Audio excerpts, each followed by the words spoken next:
Hi, everybody. So at long last, we've finally reached an actual episode, and not just teasers and I guess you could call this episode 2 technically, since the first episode was just kind of an introduction. But this will be episode 2, and the first episode where I really start to go into things deep diving. Um, I'm going to devote this one entirely to the Salvation Army Center of Hope. And I want to get this out there from the get.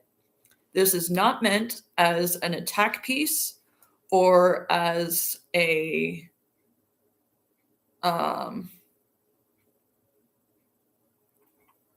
going to express a lot of emotions that vary from angry to frustrated to I'm going to be very thorough, and it's based on my own experiences and also those of others that were there when I was there, that discussed their experiences with me, and also that of people that have lived there since I left, that I still keep in touch with somewhat, that have shared with me that not much is changing and not much is getting better, and why that's not a good thing, and why it needs to be addressed more broadly and more publicly rather than just being swept under the rug due to confidentiality or audit proofing, or just people praising them and not really, offering more than just the positive side. Like I said in the description, there is some positives that I'm going to share. Not many, but there's some. A lot of it is negative, and I acknowledge that from the get, and that's not intentional. It's unfortunately due to my experience and that of those that have shared their experiences with me. I will not be sharing names other than my own. I will not be sharing specific details due to wanting to respect people's privacy. I will not be name dropping anybody. I will be naming staff, just a heads up, because I think it's important. Yeah, it's gonna be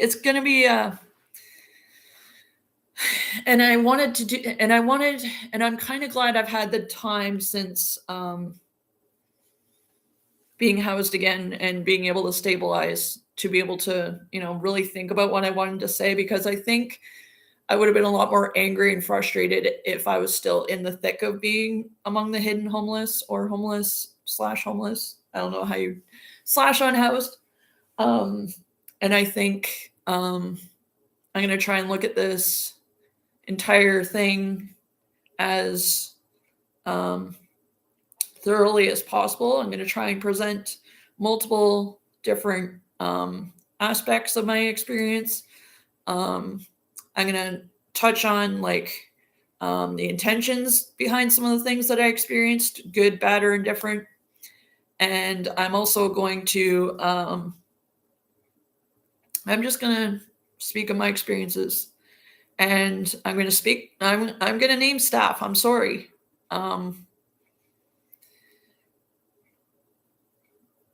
But I'm only going to name staff if it's prominent to the, and I know a lot of the staff no longer work there, so I'm going to keep that in mind. So I might use initials. I might, so I don't really want or have anybody's permission that was there during my time to share their names. So I'm going to try and respect that. I might just use initials rather than saying names. Just because somewhat still anonymous and confidentiality respecting, because I don't want to, put anybody on blast. I want to put more of the system on blast, not the unfortunate people that are having to work within it, and having to be the messenger for a bunch of the problems and systemic issues that exist. But yeah, this will be all about my experience at the Center of Hope Um, and ironically, as I shared in my life, in when I described my life story, I think it was in one of the first episodes of this series. I had stayed at the Center of Hope when I was a youth, and it was way different compared to when I was an adult and stayed there, which I kind of teased in the past few episodes, but I'm really going to go into a deep dive. When I was there as an adult, it was a one-stop shop. You had what is called the resource room now, I believe, was where, which was just outside the main lobby area. It was in between the doors. If you've been to the Center of Hope, you will know exactly what I'm talking about. But there was an office to the right, to the left, as you come in those first set of doors coming in the entrance. And that used to be where various agencies would come and like meet with clients and, try and help them. They haven't really done that in quite a while. And I'll get into that in my experience when I go into my deep dive as staying there as an adult. But as a teen or a youth, I guess I was still a teen when I stayed there. As I might have made reference to in my previous episodes, I was physically attacked when I was staying there as a youth by a fellow resident for absolutely no reason. I had just come off the elevator and was heading out for the day, and and that led me to leave the place. But and I want to share my youth experience as well as my adult experience, because I want to share that for all the things that Center of Hope hasn't fixed, there's some, and that the whole city of London hasn't fixed, there's some things that they have. For example, youth are no longer obligated to stay at the Center of Hope only. It is not the only option like it was when I was a youth. There was no YOU apartments. There was no YOU shelter. There was no like so many things that exist now for youth did not exist back then. And so we were stuck on the same floor as a bunch of adults. And if we weren't on that floor, we were on the youth floor, and we were again stuck with a bunch of adults in the same building, having to, interact with and having to be subjected to being around adults that probably didn't have all their stuff together. Not that we did either. I'm gonna be honest. I surely didn't have my stuff together back then. Being a youth in a new city, I had only visited London maybe to go to appointments when I was a kid. I had never frequented London. I had never I'd traveled through and this, that, and the other, but I'd come to visit friends and stuff, but that's about it. I wouldn't spend a lot of time. So imagine 17, 18 years old and maybe 19, and you're being thrust into this situation where you're a youth and you're completely vulnerable. You have no idea what you're doing. You have no idea who anybody is. You have no idea what, you're completely new to a city. You don't know what resources, you don't know which way is what. And you come into a building where it's 99% adults, and you're having to get in an elevator with a bunch of adults just to go up to the top floor, because that's where the youth floor was at the time, which is now the women's floor, which I'll get into when I touch on my adult experience. But so imagine that, a bunch of unhoused, addicted, and mentally ill people, or a combination of all three, or a combination of two, combination of one, some of them more severe than others. And that was back when they had zero tolerance policies, so you didn't have to worry about people smoking fetty in your bedroom, in your common rooms or elevators. I mean, people still did, but they were actually dealt with accordingly when they did. Gosh, I miss those days. But when I was a youth and I stayed there, it was a one-stop shop. You had all the agencies from the city. You had constant you know, advocacy there. You had constant efforts to try and get you housed.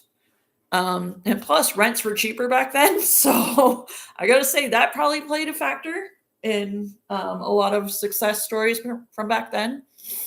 But like I said, I was attacked there, and so I left there. And I will go into, I think I already went into that in my previous episodes. I went into my entire life story, how I ended up at Unity Project, etc. So I'm going to now go to when I stayed there as an adult, which is 2022 to 2023. So as everybody has been made well aware, I left domestic violence situation in 2021. Went to Inova, stayed there for about 2-3 months. Was forced to find a room for rent. I, applied for housing, blah, blah, blah. Didn't, there was no issues or anything.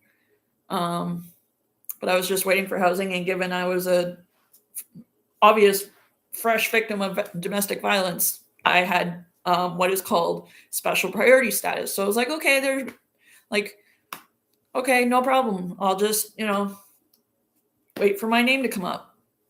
Well, my name didn't come up in the desired amount that Inova's mandate required. So they pressured me into finding a room for rent with a complete stranger.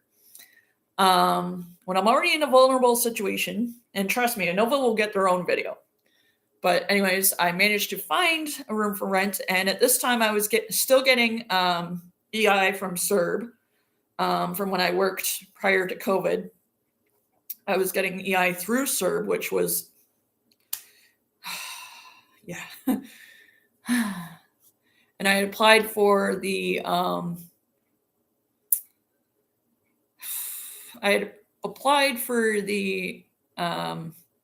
Canada Ontario Housing Benefit and got it, so that helped. Though it didn't help me get an apartment because my credit rating doesn't allow for that. And trust me, that'll get its own video too. And I'm also going to go into my LMCH situation in its own separate video, so stay tuned for that. Pretty sure it's on here. Yep, it's next episode, hopefully. Oh, no. But it'll be an LMCH video, so... Anyways, so I found a room for rent. Everything kind of, all right, somewhat stabilized. Had to deal with the whole court thing because COVID was still happening. So lockdowns were still happening. So, yeah. Yeah, it was definitely not a fun time. Was able to have my cat with me the whole time. Still have the necklace. It's been a year since she passed, so that was a rough day a couple weeks ago, but still represent her every chance I get. But somewhat stabilized because it seemed like it was going to be pretty long term, even though it was just month to month, and the lease or the agreement was for a year. I wasn't on the lease because, again, credit rating. But there was language barriers that I didn't realize were as bad as they were. And I also didn't realize that the person I was renting a room from didn't understand how the laws work when it comes to housing in Ontario and Canada. Fortunately, I found out the hard way closer to the end of my year roommate agreement, to the point where I came home one night and the locks were changed on the door. No notice, no communication from the roommate whatsoever. Yeah, I'm pretty sure that's going to get its own video just to get the added context. But anyways, I was, pretty much homeless at that point. Luckily, I had started a kind of friendship with somebody in the building because I tend to do that because it's me. I'm a very friendly person. It's already 10 o'clock in the morning. Jeez. Insomnia kicked in hard, so I haven't slept yet. Yay, coffee. So stayed with them, and that situation didn't last long. And so I had to not only give up my cat to a family member, but I also, because I knew I was going to have to be going back to the shelter, and the only shelter that was available to me was Center of Hope. Now, bear in mind, I had not kept really on tabs on how the shelter system had changed since I was a youth. So I was like, oh, they still have the zero tolerance policy, blah, blah, blah. Like, I thought nothing had changed on that front. I completely forgot about the whole low barrier thing. I had, slight understanding of that. I didn't realize that the ramifications of that as much as I would once I got to the Salvation Army again. But yeah, so of course I move all my stuff into storage at two friends' places. I had stored some stuff when I initially left the partner I left in 2021, I had left most of my stuff at one friend's house, and then I had some stuff at another friend's house. Yeah, kind of went into that when I discussed my updates and moving and stuff. So yeah, so I literally had to limit what I could take with me. So I literally packed 2 suitcases and like a basic needs bag, because I've done the shelter life before. So I was like, all right, I know, like, I got this. Because as I said in my previous video, I'd done the shelter shuffle in several cities. So I knew like minimalist was best. So, so I took my phone, like all the important electronics came with me. Surprised my Switch survived, because yeah, but I don't think I brought my Switch out until I got the private room, but I'll get to that. So I got to the Center of Hope, and not even like, it was still on the screens on the TVs, like zero tolerance, no drug paraphernalia, blah, blah, blah, and it was on posters throughout the shelter. So I was like, okay, nothing's really changed on that front. We're good. So I got sent up to the women's floor, got sent into a room with like 5 or 6 other women. There's my first issue that I'm going to go into. Why is dorms still a thing with the Center of Hope? There is astronomical studies done that show and prove that dorm-style shelters do not work. Individual rooms work way better.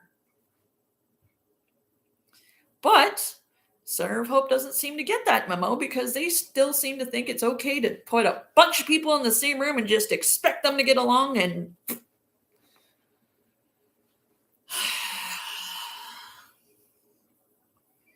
luckily, I got lucky and I had some pretty cool women that I was sharing a room with. But I've definitely heard stories since then. And through my own relationships, I've seen the aftermath of that and dealt with the aftermath of that. But I was lucky. So I had pretty good roommates. We got along pretty good. Caught one of them doing Fetty in our room. And yeah, that was not a fun night. And then they kind of avoided me, which was fine. But like, we were still civil. Like we talked everything out eventually. We were at least on good terms. At least I thought we were.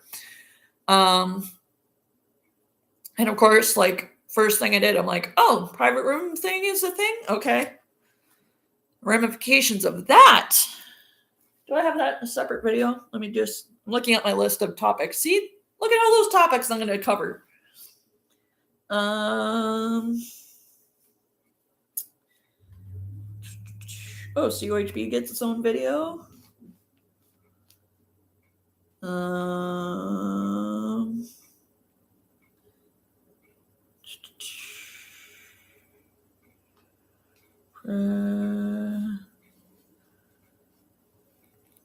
Private room program. Okay.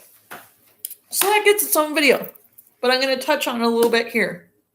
So, for those not aware, you can pay to stay in a shelter, at least in the Center of Hope. At least, I'm not sure if that's still a thing with the Heart Hub being there now, but I'm fairly certain it's still a thing this much. And apparently it was only started in 2019 or 2020. I think it was 2019, or like sometime before then.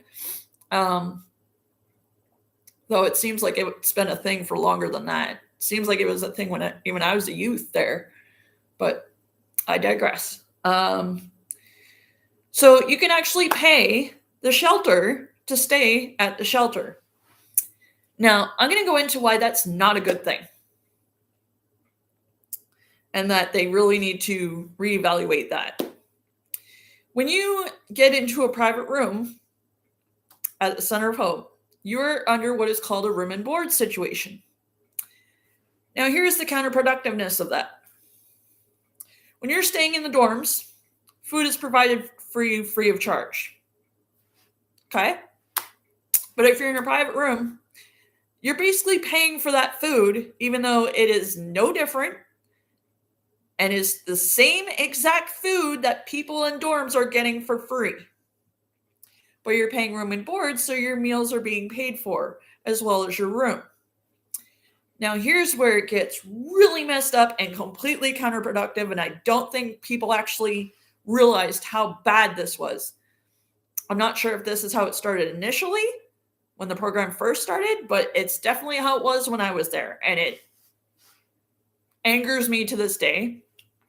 And I really hope, I should really reach out to people and ask, but I really hope the modular homes are not run in the same way, because I know they're going to be taking people's OW and ODSP shelter allowance.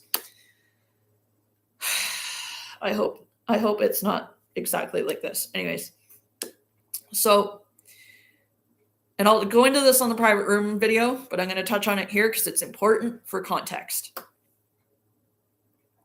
When you go into the private room program at the Center of Hope, your rent on Ontario Works, okay? Now, normally on Ontario Works, your max shelter is $390. But allegedly, from what the paperwork I could find by following the paper trail, you're paying $500 a month. $400 or $500. That's not even the worst part. So, if you're on Ontario Works, your basic needs allotment is $330 something, unless you're lucky and have like transportation, like bus pass, like the income related bus pass that I had. Well, I didn't have it at that time, but I had it later. Or, special diet, etc. Your base amount for before any of that is $330 something. At least it was back then. Because you're in a private room and because you're in a room and board situation, and this isn't due to your rent being more than the $390 you get. I found this out through my own research and talking to the people, in charge. Your basic needs allotment goes from $330 some odd to $70 to $90. So that is $150 gone. $150 plus gone from your basic needs allotment. Now, why is that problematic? Because in a private room, you're responsible for your own basic needs, your own toiletries, your own cleaning things, your own laundry, your own this, that, everything. So anything except food, though sadly food isn't really much to, write home about. So think about that. Not only do you have a phone bill and probably other bills as well, but you're having to really stretch $70 to $90 if you're lucky. I've heard people get even less than that. And that has to last you a month. And that has to cover all of your basic needs, all your toiletries, all your, everything. Thank God for tax credits, my friends, because I don't know how I got by half the time I was there without those tax credits. I would be, And as somebody who's lived on $100 a month for a majority of my life, I'm used to it, but it still sucks. And yeah, that was not a fun time. But again, I'll go into that in its own video because it deserves its own video. So think about that. not only are you paying for meals that you would be getting otherwise free if you're in dorms. I still don't understand how that works out. I don't understand the logic behind that. But you're also losing a large portion of your basic needs allotment, which could be paying your bills and actually buying you a lot more basic needs stuff and a lot more toiletries and a lot more long-term stuff, because you're in a room and board situation. And since the term of that room is only 364 days, because after 365 days you become a tenant, and then they actually have to give you rights, and then they actually have to listen to you when you complain about the entire thing. Yeah, it's such a joke. Now, here's something that did change from when it initially started. And like I said, I will go into this further when we get into the private room program, because there's so many different problems with that. When it first started, there was no term on it. You were there in a private room until you got housed. But after the former ED left and John Diactis came in, I'm gonna name drop that asshole. I do not care. And now that he is retired, thank God, something has changed at the Center of Hope. They've gotten rid of John Diactis. Thank God. That asshole is gone. And I'm tired of everybody being like, "Oh, he had such a heart for the people he served." No, he fucking didn't. And I have at least 20 people willing to testify to that, besides me. But I digress. But after he came in, he decided to make changes. And this is part of the systemic issues at the Center of Hope. And this is why I'm mentioning it, not only now, but it'll get mentioned in its own separate video. I'm so glad I made sure this was not for kids, because the F-bombs are going to fly. He thought, in his infinite wisdom, that, oh, well, we don't want people staying until they get housed, because some people die before they get housed, so we don't want people dying on our watch, so we're just going to shorten the term and then force them. Afterwards is the whole another thing, which I will get into in a few minutes, but they shortened it to 364 days. So instead of being there until you're housed and having some sort of stability, at least a little bit, amidst the chaos that is the Center of Hope, at 364 days, bye. Now, I want to say fortunate, but it was very unfortunate to see what happens when that 364 days comes up before my time came up. And that was due to the person that I had met there that I had started seeing, because they had gotten into a private room before I did, so their time came to an end before mine did. And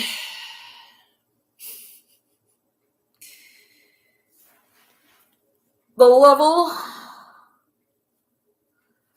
of out of touchness that these workers have, especially the housing support worker at the time, who I don't think is there anymore. Again, thank God. Shelly, and if you know, you know. I don't have to say your last name, because if you know who Shelly is, you know who Shelly is. Especially if you lived there while she was working there. But, yeah, she was definitely out of touch on reality of things. And talking to managers, that was like talking to a wall most of the time. Okay. Allow me to give the biggest example ever that actually resulted in positive outcomes for once. And that was due to a bunch of us bitching about it and not letting up about it.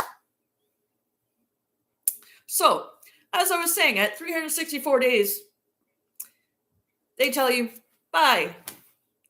Now, I'm going to use my circumstances. Fortunately, by the time my partner at the time came up in private rooms, things had changed, which I will get into.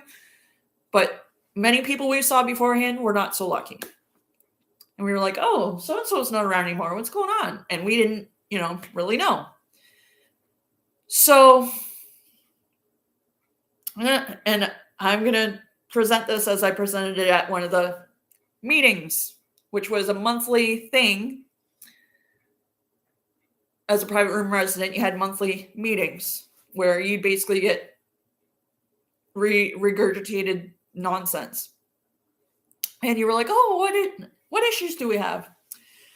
And so I noticed that, like, okay, because I had conversations with management and such. I was like, oh, so at 364 days, I'm going to get kicked out of here because they kicked you out.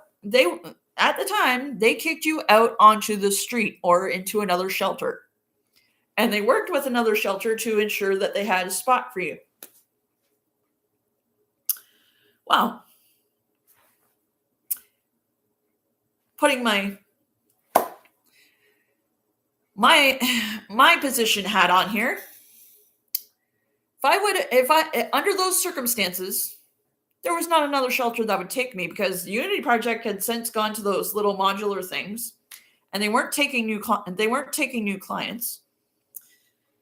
Actually, I think they were still at the hotels on York Street there. They were just starting to get out of that, I think. Yeah, because it was after the lockdown, just after lockdowns and stuff. So they were transitioning to that. And they weren't going back to their shelter system. They wanted to do something different. So, of course, they got filled up. Whatever. So I was like, okay, I'm going to bring this up at a meeting and ask Shelly, see what she thinks and see what she says. So I was like, hey, Shelly, so, question, where am I going when I'm done in private rooms? Or any woman, for that matter, who doesn't have kids, who isn't fleeing domestic violence, and, like, where are we going? Like, you guys want to say that you're going to coordinate with other shelters. There's no other shelters for us except this one. Because initially, they wanted you to leave the shelter for 30 days before you were allowed to come back. And then you had to go through dorms. Yeah. Oh, and then you couldn't get back into private rooms, but I'll get into that. So that's part of the reason why I left. Not in the way people think, though. Because I know there's probably people, oh, I knew it. No. One of the many reasons. Not the main one, but one of many. So I was like, okay, where am I going to go? And I was angry because I was like, you're going to force me out on the street because I have nowhere else to go? And this was long before my time came to an end. So I was like, I'm getting ahead of this because that's me. If I know something's happening and I can avoid it months in advance, I'm going to address it. And if you don't know that about me, you don't know me very well. So I was like, okay, Shelly, where am I going to go? Because you're gonna force me to leave the shelter for 30 days. Which shelter would you like me to go to? She didn't have an answer for me. And there was some other people that were male and or non-binary and or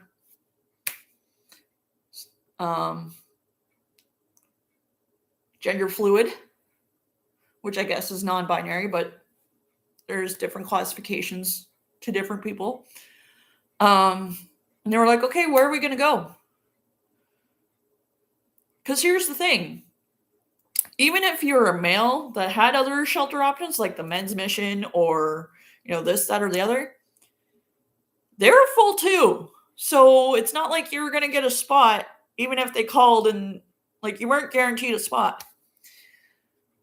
So a bunch of us were very angry because nothing was, like, we were like, oh my God, like, we were panicking almost because we're like, okay, what are we going to do? Like, we have nowhere to go. And I'm sorry, but the men's mission is not safe. And this is before they completely transitioned to Quentin Warner House. Because Quentin Warner House, where it is now, used to be a second part of the men's mission. But yeah, crash beds and men's mission, not safe. So we were all like, and the biggest issue a bunch of us were having was logic. Like, why would you force us out of here when you're a shelter? You have women's and men's beds. If anything, we have to come and register like everybody else. No big deal. But why should we have to leave the property for 30 days? Like, what? And this was a thing. This was a thing. And I don't know how I didn't get more aware of it prior, because I would have raised a stink from the beginning. And that's the one thing, is I wish more people that were involved with the private room program at the beginning were to keep tabs on this, because good Lord, the amount of changes that John Diaktis made when he became executive director to this program, that started as something completely different, it seems, with the much better intentions. Ugh.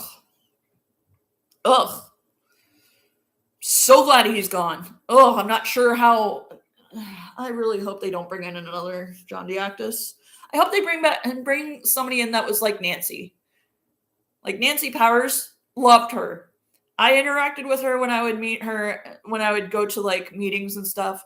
I loved her. She was awesome. I didn't really interact with John Diaktis before my time at Center of Hope, so I really had no idea what I was walking into. But yeah, I really hope they bring somebody in like Nancy, because if they bring in another John Diaktis, like a John Diaktis 2.0, oh good Lord, that place is doomed. I really hope they bring in somebody that completely revamps it. I really do. And I hope that this video can act as a caveat for that. I would love that. Even if it's not, like, I don't expect it to be the end all be all that changes things, but I want to be part of it. So, I'm so glad he's gone. Like, I just happened to see on social media that, John Diaktis is retired. Oh, thank God. And, yeah. But a bunch of us like raised a stink. Like an entire meeting got completely hijacked just by that, because a bunch of us were like, what the are you, like, you're going to kick us out of this building that we know, you're going to take us from a somewhat stable environment, as much as Salvation Army is not stable, but somewhere familiar, and you're going to force us out to another place for 30 days just to come back. That makes no sense. Well, apparently we bitched and moaned and whined and didn't take no for an answer enough to the point where they came back at the next meeting and said, you know what? We were an idiot. We've changed the way things are. We're going to ensure that you do not have to leave when your time is up. Hooray!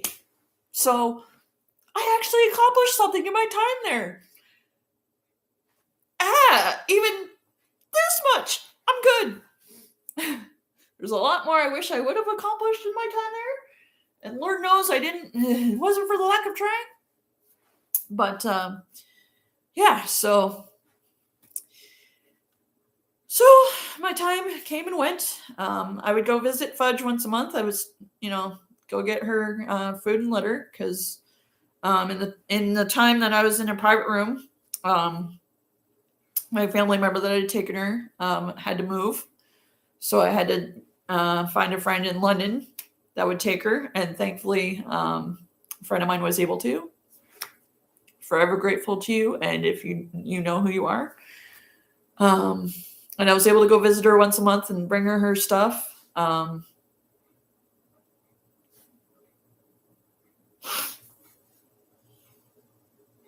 miss her so much.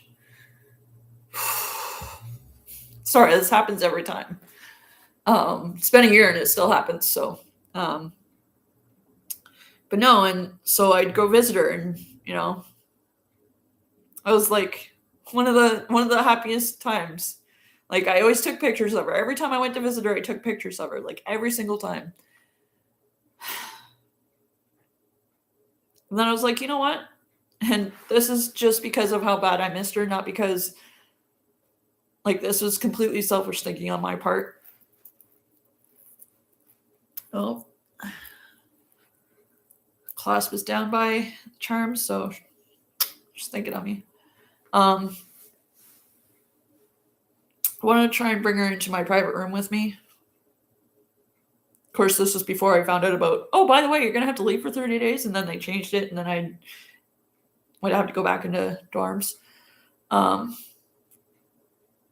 because I wasn't able to get her to a vet, because she was an indoor cat, I didn't really, take her to the vet too often. Like, I had her checked out when needed, but even then it was just like by friends that happened to be vets. But I guess because she wasn't a service animal, because I couldn't get her records or her in to see a professional vet, and none of my friends that happened to be vets were available, unfortunately, because they had long since moved away. So yeah, that's not going to happen. So I wasn't able to bring her to the shelter, which sucked, but still got to see her once a month, so I was okay with that. After not seeing her for almost a year, that was actually kind of nice. Actually, it was only a few months, but it felt like a year. Because my family member lived in a different town, lived in a different city, so I wasn't able to see her. But anyways, so I overall enjoyed my time in private rooms, minus the fact that, that's where I was going with this. So initially, my private room was on the 6th floor. Yeah, it was on the 6th floor. And I felt so unsafe there because they had just, and the irony is amazing. So there's a hallway that used to be dorms when I was a youth that were still dorms or were used for storage or whatever, that because they needed more private rooms, they decided to divide in half and offer to women because it was on the women's floor. And they were literally half rooms. Like, you didn't even have your own bathroom, which was part of the agreement, which, yeah. I feel bad for anybody that's in those. Ugh. Because you still had to use the common showers, even with the little group of women in that hallway in those half dorms. So I got stuck in my room because the door contraption stopped working. So I was stuck in my room for at least a couple hours, and trying to call down to front desk was a waste of time, because they didn't take it as too important or too urgent. They were just kind of like, okay, well, kind of, So bear in mind, there was no washroom in this room. So when I started to really have to go to the bathroom, I called the front desk repeatedly. I was like, I need out because I need to go to the bathroom, and I can't even open the door from the inside. Like, that's how fucked the door was. I couldn't even open from the inside. Like, it was completely just. So luckily, the janitorial maintenance staff, who are awesome, I will never speak ill of them. They were the one positive influence on me my entire time there. Other than the chaplains, other than some of the staff who I would have good banter with. Oh, they saved my life, literally. They rescued me so I could go to the bathroom so I didn't have to worry about pissing myself. But after that, I was like, no, I don't feel safe here. B, I don't think I should be having to walk down a hallway to use a washroom. Like, if I'm in a private room, every other private room, other than those ones, had bathrooms. And in the agreements, it said bathroom, below, shower, etc. I didn't even have a toilet in my room. Like, ew. Oh, and I was also in that room during the outage, which was real fun. Or wait, no, I was on the 4th floor when that happened. I think I was. Yeah. The Rogers outage happened while I was at the Center of Hope. So, yep, I was impacted by that because I had a Rogers phone at the time. But anyways, so I raised a stink. And they moved me down to the 4th floor because there were open rooms on the 4th floor. Many, I might add. Like, why they would not move me down to the 4th floor, because Okay. All they told me was there was a room available. They didn't tell me, oh, by the way, it's on the 6th floor. And even when they said they're on the 6th floor, okay, there's a bathroom. Cool. Now, the irony I mentioned earlier, those rooms, like that half room I was in, was across the hall from the same dorm I had stayed in when I was a youth. I can still remember clear as day that hallway, like the long hallway and then the short little hallway where my dorm room was. But the private room, yeah, they put me in a private room on the 6th floor that was a half dorm room. That's what I meant by a half dorm. Yeah. It was shoddily put together. It was so horrible. And it was terrible. Yeah, it was not a fun time. So they moved me down to the 4th floor. Or the 5th floor. Was I on 4 or 5? I think it was on 4. Yeah, I was on 4. I was on 4 because I was on the same floor as the freaking patio. Because we have a patio on the 4th floor that people can go out and smoke rather than having to go all the way downstairs and go out to the courtyard or out front. So yeah, I was on 4. Oh yeah, my partner at the time was on 5. That's why I was like, am I on 4 or 5? Oh yeah, and I'm going to touch on that too. But yeah, the rest of my time in private rooms was pretty uneventful. And like I said, me and my partner were both in private rooms at the time at one point. So he was on the 5th floor, I was on the 4th floor. Now here's the messed up part. Now you had people going in and out of each other's rooms all the time, right? It happened. You had other couples that were in the center of hope that would PDA occasionally, nothing too like gross and not like, sure, hand holding, quick kisses, nothing R-rated or anything. Oh, I have to touch on this because I'll never forget it as long as I live.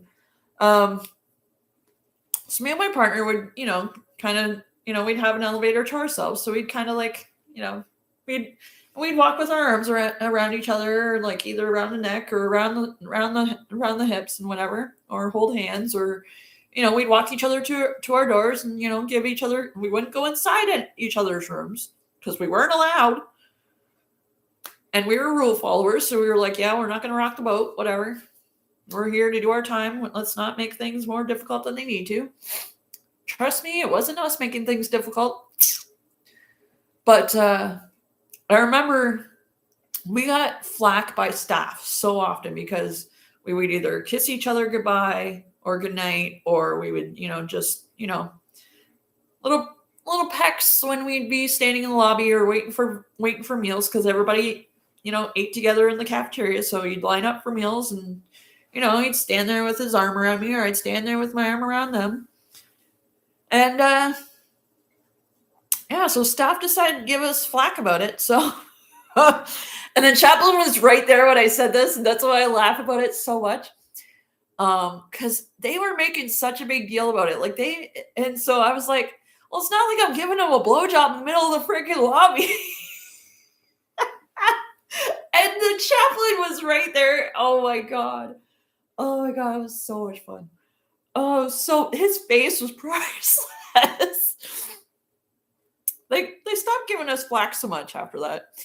But yeah, they were giving us flack because we quick peck on the lips as we were as we were parting for the year, parting for the day, as we were heading to our individual things. That'll be one thing I never forget. There'll be a few other things that I'm not going to mention here that I won't forget either, but that's just because it's between me and my former partner.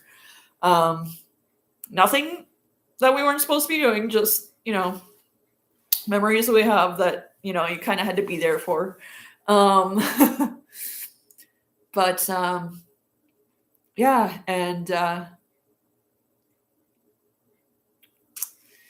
yeah, so close to the end so my partner at the time moved back to dorms after they changed that rule where we had to leave for 30 days.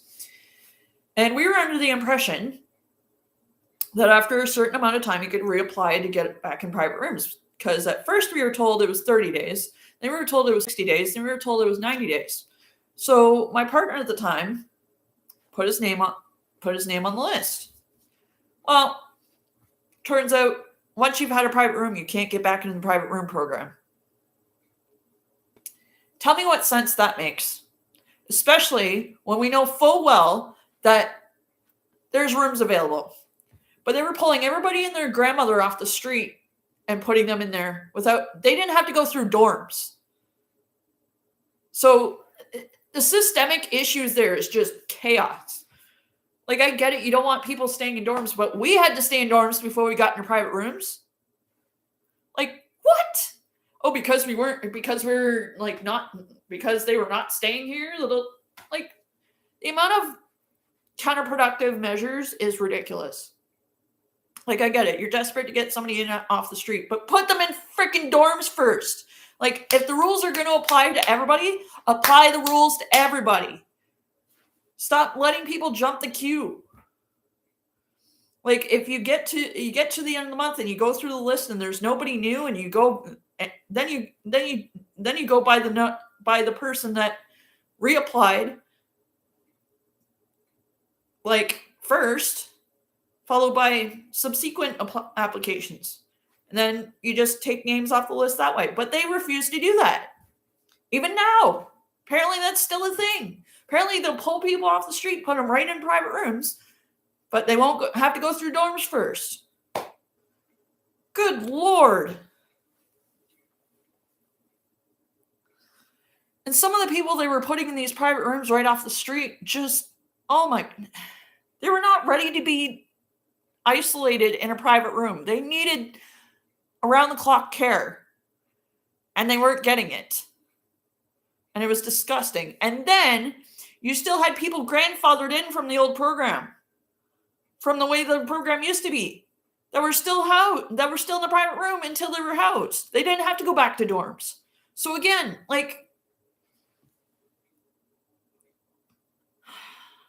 and they refused to go back to that program because, we didn't want people dying. Well, it's a fact of life. People are going to die regardless. But to force people, and this is my main issue with the private room program, which I will get into in its separate video, but to force people that are getting one little remote piece of stability in a private room, force them to be unstabilized back into dorms, which is what happened to my partner at the time. And this is before he got diagnosed with a lot of the things that he has. Properly diagnosed, I might add. It was torture for them. And of course, you guys, anybody that knows me knows I am the biggest advocate, and I will fight like a pit bull for people that I care about and I respect, and even people I don't know. I will fight if I see something that's not okay. I will fight it. And the amount of misleading information they offer clients is ridiculous. Like I said, we were told, okay, 30 days, then you can apply to get back into a private room. 60 days, get back into a private room. 90 days. Okay. Just turn around and get told, oh no, you're not allowed back into a private room. Well, then why'd you tell us? The left hand doesn't know what the right hand's doing, or vice versa. And I know I stuck up my right hand. That was the irony. That was the point. Because that's how discombobulated that entire place is. So it's getting closer to the end of my time in private rooms.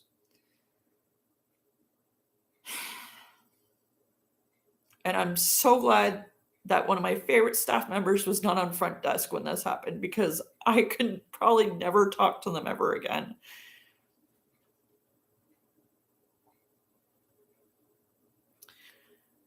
Being in dorms was causing my partner to be in a mental health crisis. He had gotten to their wit's end. sorry, they've since come out as non-binary, and so I'm trying to respect their desired pronouns. But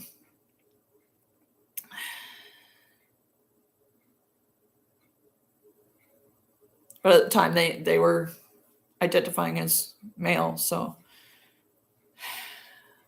try and interchange them as best I can.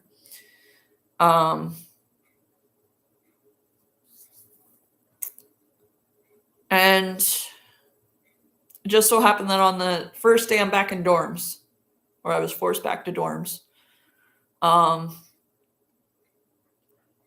apparently had taken somebody's spot that had gotten kicked out the day before. And yeah, like they do ban and kick people out, but it's not for long. And yeah. So it does happen rarely, because there's so many times in my year plus of being there that people should have been banned, but they weren't. But it does happen rarely. But apparently I'd taken somebody's spot in a room on the women's floor, and one of their friends was not happy about it.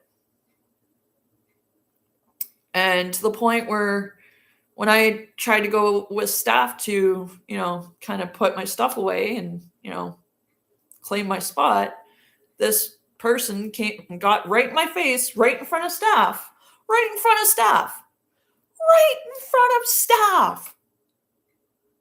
and nothing was done about it. Like, what? Which immediately in my brain flashed me back to when I was a youth and I got attacked right in front of staff and nothing happened then. Like, some things don't change. Some things I wish would. So I was just like, you know what? Fuck this. And I got angry. And on top of that, I had the worry about my partner and their mental health. Like, we were both just, our brains were fried, exhausted, free, just done. And so we did what we always did. We went to staff and said, hey, we need help. And there's blog posts about this on my blog on militia24.wordpress.com. There's blog posts about my experiences at the Center of Hope. So this isn't just me pulling it out of my ass. But we went to staff, and staff was like, well, you can try and go to Emerge, but unless you get admitted, you're going to lose your bed if you choose to stay there.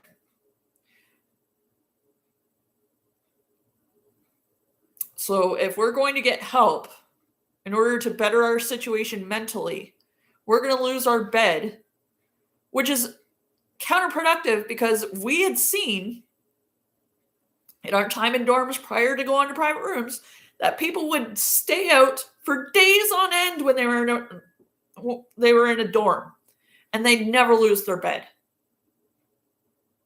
So again, and then it gets worse. Because we were like, okay, so what if we end up at the crisis center and we stay there for 3 days? Oh, you lose your bed. So you can't hold our bed for 3 days while we go get ourselves better. Like, what? Like, that makes absolutely no sense and is entirely counterproductive. Like, that's not helpful. And again, I'm so glad one of my favorite staff was not working front desk, because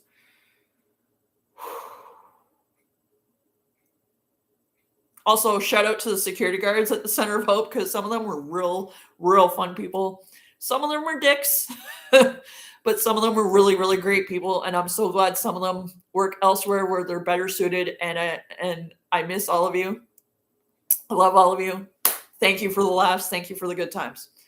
But anyways, so this staff member didn't seem to want to accommodate us at all, because they were more concerned with making sure their beds were full every night than us being mentally well and then coming back. Like, your bed was still going to be filled when we came back in 3 days. But that didn't seem to faze them. So it got to the point where we were like, okay, well, you can either go to Emerge or you can go to the street. And this is where, and this is what pisses me off, my mental health crisis was, I was told I was just mad because I couldn't get back into private rooms. I was over that by this point. Because other things were on the forefront, like my partner at the time's mental health deteriorating by the millisecond. And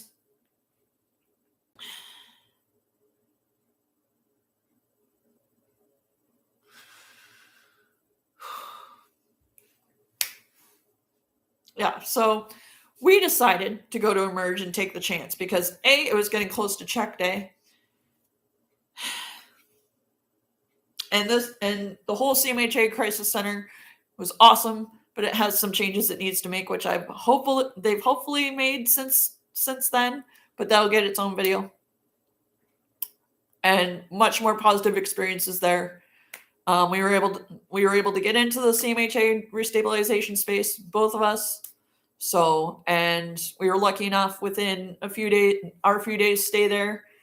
We were able to find a room for our combined OW rent so that we wouldn't be paying them. Not that we were paying them anyways, because we were both back in dorms anyway. So our money was ours.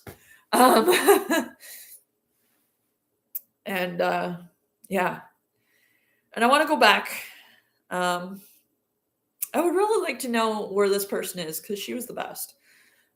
We were there, and this goes back to the whole like point I was trying to make about it not being a one-stop shop anymore. During the entire time there, I tried to get it so that we could have somebody come in and do haircuts, or we could have somebody from CMHA on site, or we could have somebody from the city on site, somebody from housing access on site, somebody from stabilization, life stabilization / Ontario Works on site / ODSP, somebody from the city, like homeless prevention. Like, I tried at several occasions to say, hey, we could probably book it so that we could probably make it so that, somebody from the city is here 3 days a week, or like, and they had the rooms to use. So it wasn't like they were lacking space. Ironically, after we left, I saw a posting that they were looking for somebody to come in and do haircuts. Like, hello. But anyways, so fortunately, they tried to do something, and they developed a partnership with King's College, which actually came about because a bunch of us bitched not really bitched, but expressed our disdain at the lack of counseling and mental health services available at the Center of Hope. I reached out to a few of my contacts at King's, a few other people had, and apparently that's how a partnership came, where they would bring social work students to match up with clients. So I had a great worker. I had a great student. She was awesome. Miss her. I think I still have her card or letter somewhere, though I might have thrown it out because me and that partner are no longer together, and they were talking about that in the letter. Kind of makes me upset, but I'm pretty sure I still have it somewhere. Pretty sure. And trying to talk to staff about how that came about. Oh, it's been in the works for years. No, it hasn't.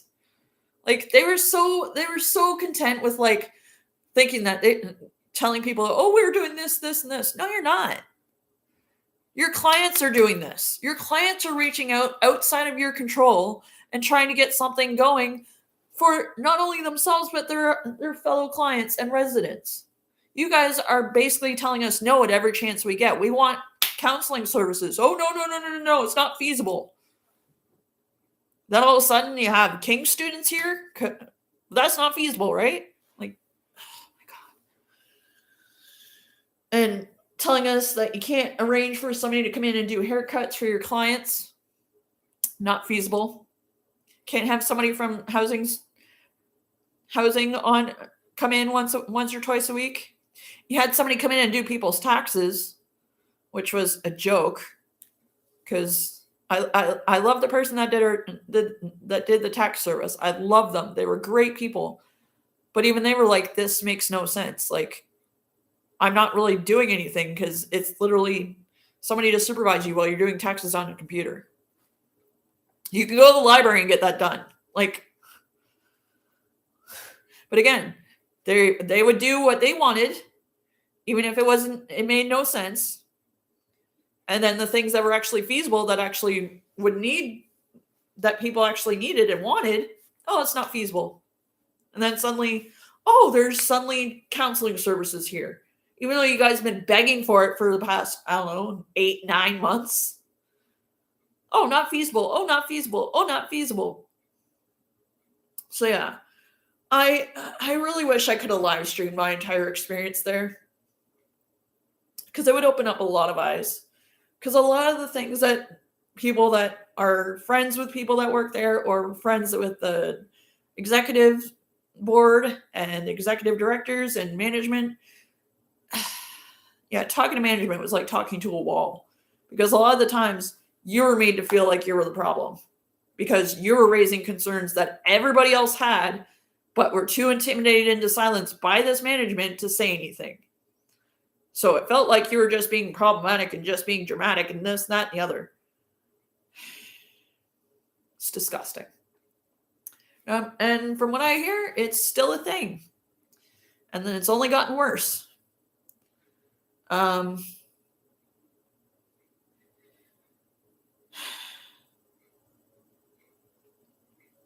Thankfully, a few of my friends have moved out of there that I was friends with there that were still there when we left. Especially one of our friends who we were so hopeful would get out of there, because it wasn't the good environment for them. It's not a good environment for anybody. It's a legalized drug den. Like, they have no abstinence as part of their harm reduction, which, I'm sorry, but as somebody who's been part of harm reduction since the beginning, abstinence is part of harm reduction. But apparently nobody wants to focus on that. Nobody wants to put any effort towards that, because, we'd rather just let it run rampant. Because, can't tell people no that are addicted, because, again, that'll get its own video. Harm reduction will get its own video. Trust me.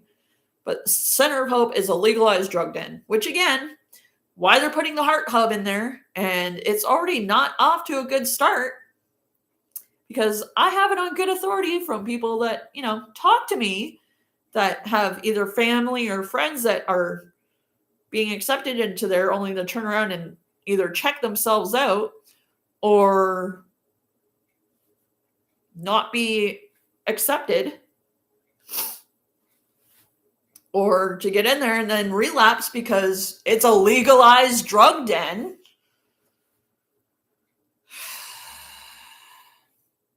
Like I said, I hope somebody like Nancy Powers comes in as executive director and just cleans that place right up, literally and figuratively, and revamps the friggin' private room program.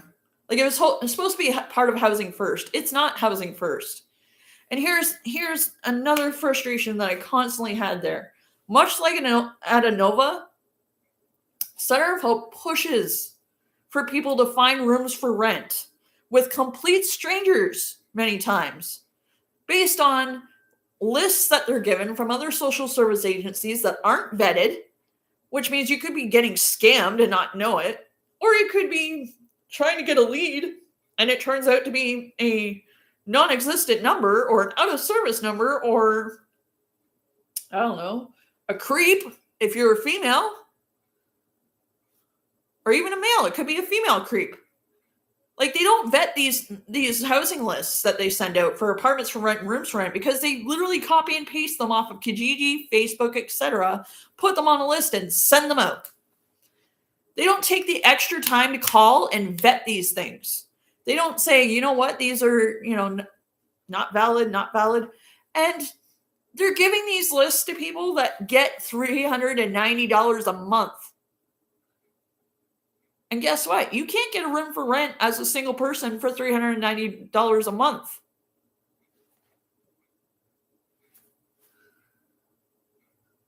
And even then, as somebody that's renting a room under room and board, depending on the situation, you are not a tenant, which means you don't have rights, which they of all people should know all about, because they don't like people staying longer than 364 days in their private room program, because God forbid you get rights.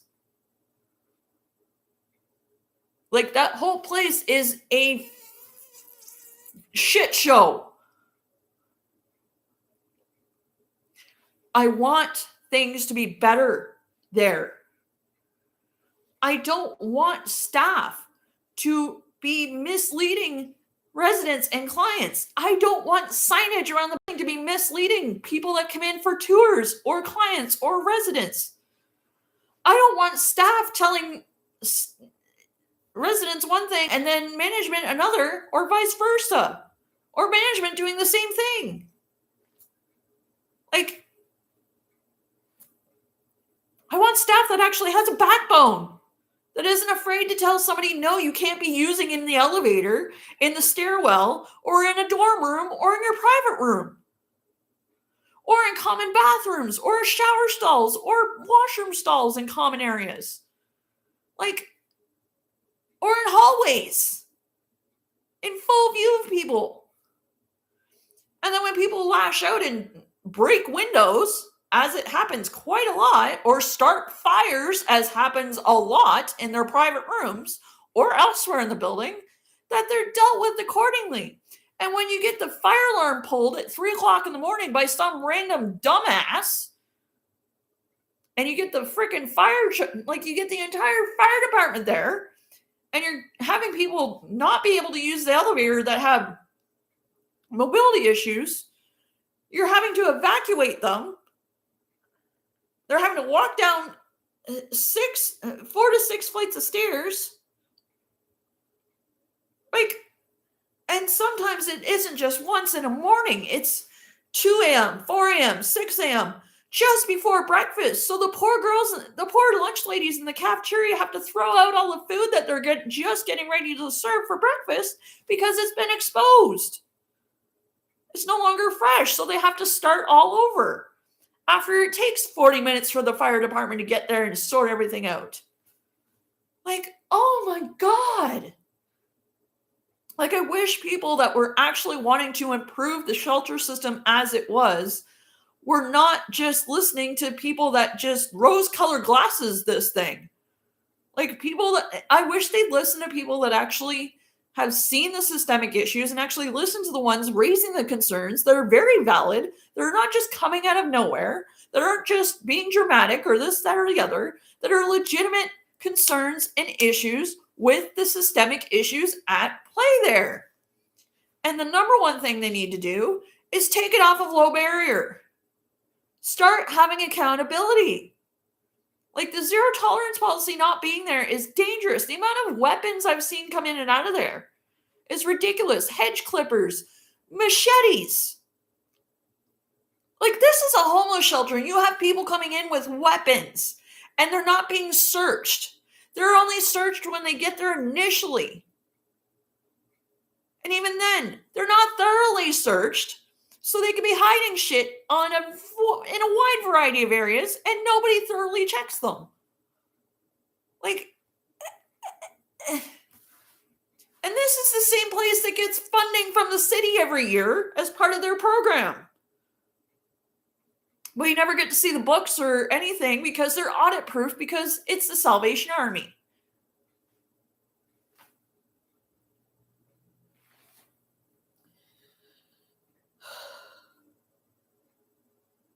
Sorry, it still makes me very angry at how broken that place is. Like, that place is a revolving door. And back before the Heart Hub, there was the withdrawal management and the recovery center. Their success rate was not good. And then before they did the whole heart hub thing, because there wasn't enough rooms in the WMC RCC, they started taking over private rooms. The same private rooms they were denying people that wanted into them or back into them. They started having so many empty private rooms that they were like, we need to do something. Oh, we need money. Oh, I know. We're going to incorporate it. And now they're part of the Heart Hub because the Heart Hub completely took over the withdrawal management and the RCC. Like, they don't even exist anymore. It's all Heart Hub. And the problems that were there when it was WMC and RCC are going to continue when it's the Heart Hub. And I've seen that and heard it myself already. Like, the gauntlet out front of that building is proof enough that the Heart Hub should not be located there.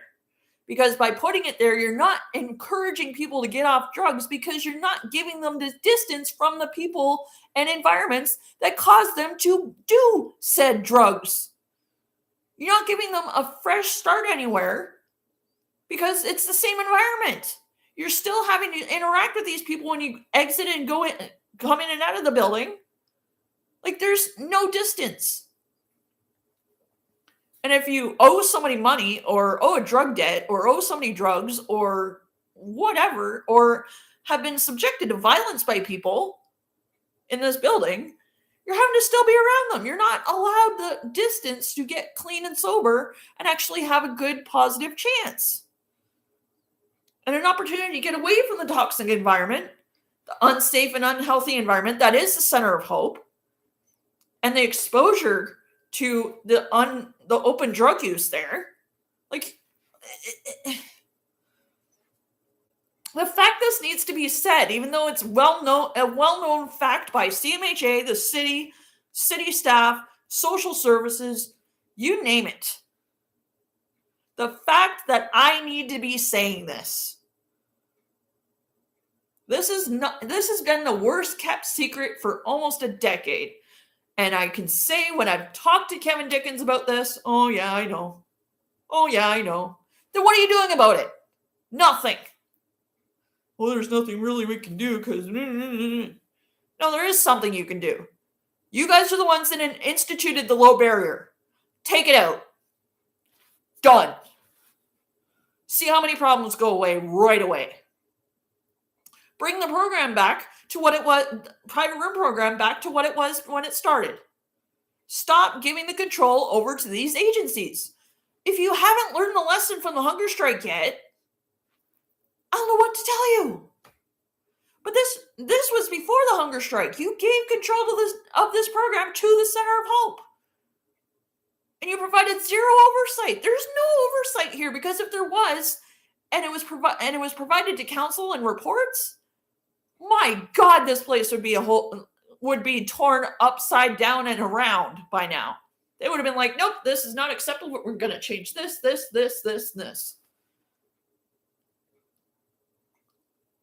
It's gross. And I'll probably touch a little bit more on Salvation Army stuff when I talk about the private room program and some other things. But yeah. Oh, and let's end this by mentioning the biggest problem of the Center of Hope. It is in the downtown core, which I kind of alluded to when it came to the Heart Hub in my previous video, as well as in this video when I said people aren't given the proper distance. Because even if you're I'm going to give the devil its due. Even if you took the Center of Hope as it is now and put it outside the core, like if you were to take the whole building, shelter, Heart Hub, everything, and plop it, I don't know,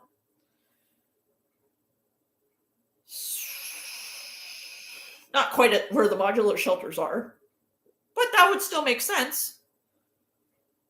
Wouldn't be so central. So maybe somewhere like, I don't know,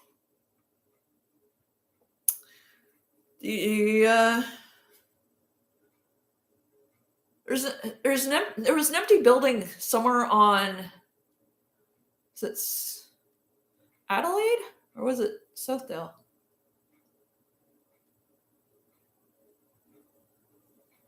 Is it on Adelaide? There's like an empty building somewhere that I always saw on my travels by bus, and I was like, you know what? That would be great for a hub or a shelter.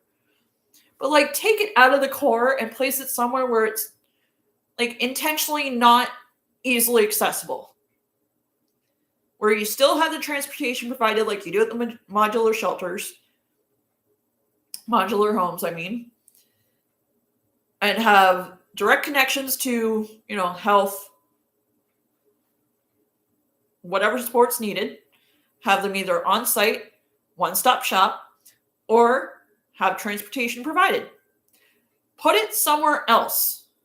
Outside of the core, you might actually see some progress. And I'm going to touch on this a lot in these videos because it seems to be an overwhelming theme that seems to be making the problem worse in London. These agencies continue to promote having services be centralized in the core and siloing everybody, regardless of what situation you fall into, whether you're low acuity, medium acuity, or high acuity, they put you in the same flow, the same environments. Because you have to go to the same place to get different services, or you go to the same place, same services that are then sorted out by your acuity. Which again, much like having the heart hub in the middle of the friggin' center of hope, where it is presently. If you're a victim of violence, domestic violence, and you're unhoused and your partner is unhoused, guess what? There's a large chance that you're going to have to interact with them or be in the same environment as them. Why? Because all these agencies have insisted that, we need everything in the core. Even the housing in the core, like even their housing projects are in the core. Like the House of Hope, my God, that could have been put anywhere else. They could have taken over any motel in the frickin' East End. Oh wait, they've already done that. No, wait, they haven't. But they could. They could have taken over the frickin' airport hotel for crying out loud. That would have been cool for me. I would have been like, hey, it's right by the airport. Yeah. I like planes. But no, like, they need to stop oversaturating and centralizing everything. Like, big example, the Ontario Works Office, up until 5 years ago, 6 years ago, they decentralized it. So why can't they do the same with shelters, addiction support, housing support? Like, why does everything have to be in the core? Oh, everything's so close, and they're close to the supports they need. Well, they're going to be able to access supports wherever they are. At least they should. And so far, they've been able to whenever they've had supports outside the core. Like modular homes, they have the same supports. The trailer initiative a few years ago that was out at the golf courses still had the same supports. Yeah. Something about that whole narrative just agitates me. The only people that having everything centralized and siloed in the core benefits are these agencies. Because they know, and if they don't, they're in the wrong line of work, for one, and two, they're just blissfully ignorant.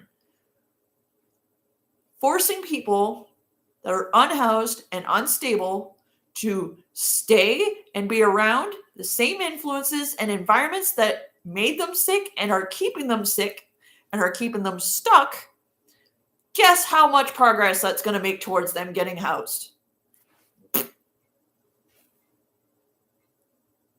And these agencies know it.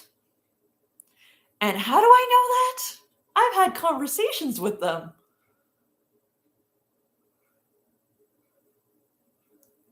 But here's the thing. Look at all the executives of these agencies. Like Arcade, for example. Like most of their funding is going towards staffing and salaries. And only a smaller portion is going to the actual programs and services they offer. Pretty sure we'd open the books on London Cares. It's the same thing. Oh, right, because most of these are also the same crop among the living wage people. Which, cool, living wage people, awesome. But when it comes at the expense of keeping people unhoused because you'd rather spend more of your budget on, because like that just shows how tone deaf these agencies are and out of touch with reality they are. Like you're helping people that have social assistance or are working poor, and yet you're in a nice house, nice car, 9-to-5 job, benefits, decent, proper benefits, I might add. And even if they're not the greatest benefits, they're still better than social assistance benefits, let me tell you. But again, I'll get into this in other videos, but just wanted to touch on that. But if you were to take Center of Hope as it is right now, and the Heart Hub,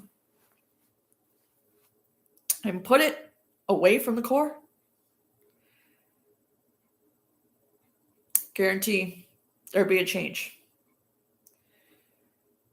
So see, contrary to popular belief that I always have been getting for the past 20 years, oh, you're saying this because you want to ruin our reputations or get us shut down. No, I want things to be different and better, and I'm willing to, talk about how those things need to be better.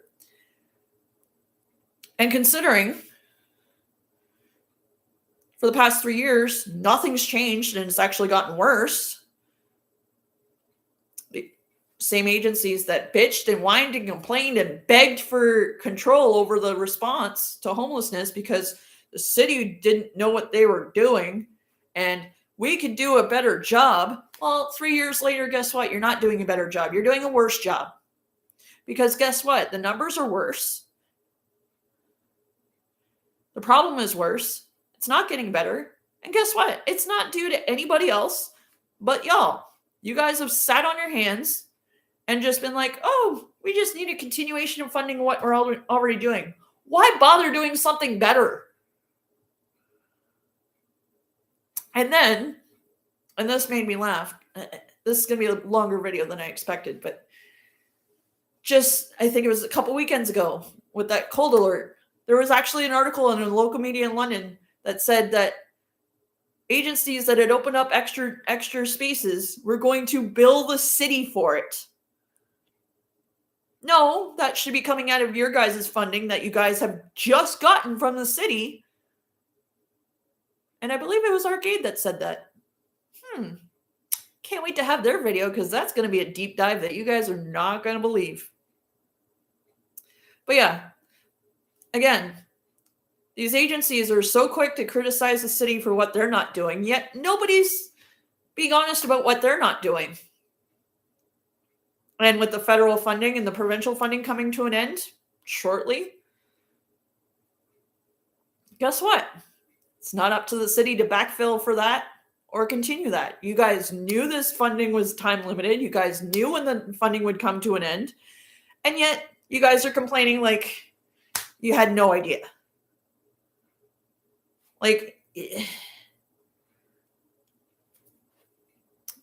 And here's the ironic part. The city had just finished the trailers initiative at the golf courses. They were just starting to get to the point where they were listening to people and actually doing what people asked for that were unhoused. And yet the same people that were against the trailers back then are against these modular shelters, which again, I went into in a previous video. That was a deep dive by itself. But it's relevant now, just like it was relevant then. And that's why it's part of my series. But yeah, that was my experience with Center of Hope. And like I said, if they could put it anywhere else, they would do fine. But because it's so connected and so close to the core where most of the issues exist, like City Plaza has so many issues because of the Center of Hope. It wasn't because of 186 King. It wasn't because of the temporary overdose prevention site. It was because of the Center of Hope, just like it has been for the past 10 years. But not once did City Plaza mention that. Interesting. Wonder why that was. But I'm going to send this to a bunch of people that need the education. And who better to give it than somebody that's lived it? Sorry, I'm not an academic. Sorry, I don't have a master's of social work or a bachelor of social work or even my social service work diploma. But having lived it 20 years, I think that's pretty on par. And I think that's part of the problem that plagues the city's response to homelessness, is that you guys are listening to the advice of academics that you give honors like being on the mayor's honor roll to, and think that they're speaking for us. You listen to these agencies that beg and plead and, campaign for funding because, we're doing such good work. And they tokenize homelessness because they only go by the positive. They never talk about the actual problems, the things they need to improve on, the things they need to change. No. Why? Because that would mean they would have to admit that they're wrong. And they hate doing that. They're always happy to say that the city's wrong, or that those of us of lived experience that dare to speak up publicly are wrong. Like, the irony. The city tries to do something based on what lived experience people tell them they need. And the agencies are like, people are going to die if this goes forward. Nobody wants this, blah, blah, blah, blah. It's not going to be successful. Trailers Initiative was successful. Had the supports needed that were provided. Transportation was provided. It was successful. And I've said this on social media a few times. And this is something that I've thought about deeper and realized. I mentioned in the video where I talked about the modular shelters that Josh Morgan was on council back then. And so he saw the success and probably is part of the reason why it's happening now. Added tidbit of context. He was the budget chair back then. So he literally saw the data and reports that said it worked. So again, I believe strongly that that's part of the reason why these modular homes are happening. And I just saw this on CTV News. I think it was yesterday. And he said, we had to do something. And why did he have to do something? Because these agencies that have had control over the response for the past 3 years refuse to do anything different that would actually provide an additional option for people that, need it. Because these agencies seem to think it's okay to just lump everybody in the same services, the same shelters, the same environments, the same places, the same supports, instead of individualizing it. And they centralize everything. They oversaturate everything in the core. These agencies, in their infinite wisdom, are like, hey, we just need a one end-all be-all for everybody, even though homelessness and addiction both are on a spectrum. And the solutions to that also exist on a spectrum. And rather than exploring that spectrum, these agencies are like, what we got going is good enough. And again, I will get into this in a separate video. And they claim that, we're lacking funding from being able to do anything. Well, here's an idea. Bring ideas forward to various levels of government and actually have a plan behind it rather than just talking out of your ass like you've been doing for the past 3 years plus, and actually have an actual concrete plan with development already in the process, and you might actually get some funding, because the funding doesn't flow until you have something to back it up. It's called a business case that you take to these. This is how you unlock, you apply for this. And you can't just talk hypotheticals. No, they need metrics behind it. And I think that's part of the reason why nothing seems to be happening, because the only metrics they have is proving that what they're doing is not working. And they're too scared to actually do something that might work, because God forbid they work themselves out of a fucking job. They'll never not have a job, but comparatively, they might work themselves out of a more stressful job, because then more options will be available, which means anybody that even comes close to homelessness will instantly be like, you know what? I want that. You know what? There's an option that will work for me. Right now, if you're coming into homelessness, you're literally being filtered into one of three categories. Male or male identifying. You go to the Men's Mission or Center of Hope. Woman? Okay, do you have kids? No? Center of Hope. Unless you're fleeing domestic violence, then you go to the ANOVA, and then after ANOVA, if you haven't gotten housed, you either are forced into renting a room or you're forced to the Center of Hope. Then if you're non-binary, good luck with that. Because all these like LGBTQ, two-spirit LGBTQ plus, IA plus, like friendly spaces, no. And the Center of Hope is a big example of that. Especially given their religious beliefs that they don't like to talk about, because God forbid they actually talked about the fact that they don't accept the very people that they claim to be welcoming of on stickers and on their social media when it's Pride Month. Yeah, this has been a bit of a rant, but you know what? It's necessary. And I hope that this opens people's eyes. And I hope that this isn't taken as an attack on anybody. This is an attack on a system, and the system only. And the people that are enabling it to continue need to be held accountable and need to be called out. And maybe, just maybe, need to lose their job. Because they claim to be doing such great work. They're doing the bare minimum. They could be doing more to get people housed, but they'd rather scapegoat it onto other people. They'd rather cast blame at everybody else but themselves. Because again, if they were to have to acknowledge that they had done something wrong, that would be the end of the world for them. Because they would have to acknowledge that, hey, we need to change things. They're comfortable where things are. They claim to be, oh, it's not okay, blah, blah, blah. Yet they're not doing much about it other than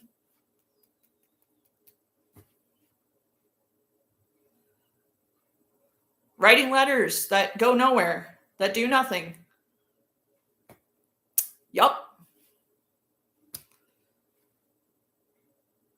But yeah, that'll get its own video, trust me. But yeah, it's the Center of Hope in a nutshell.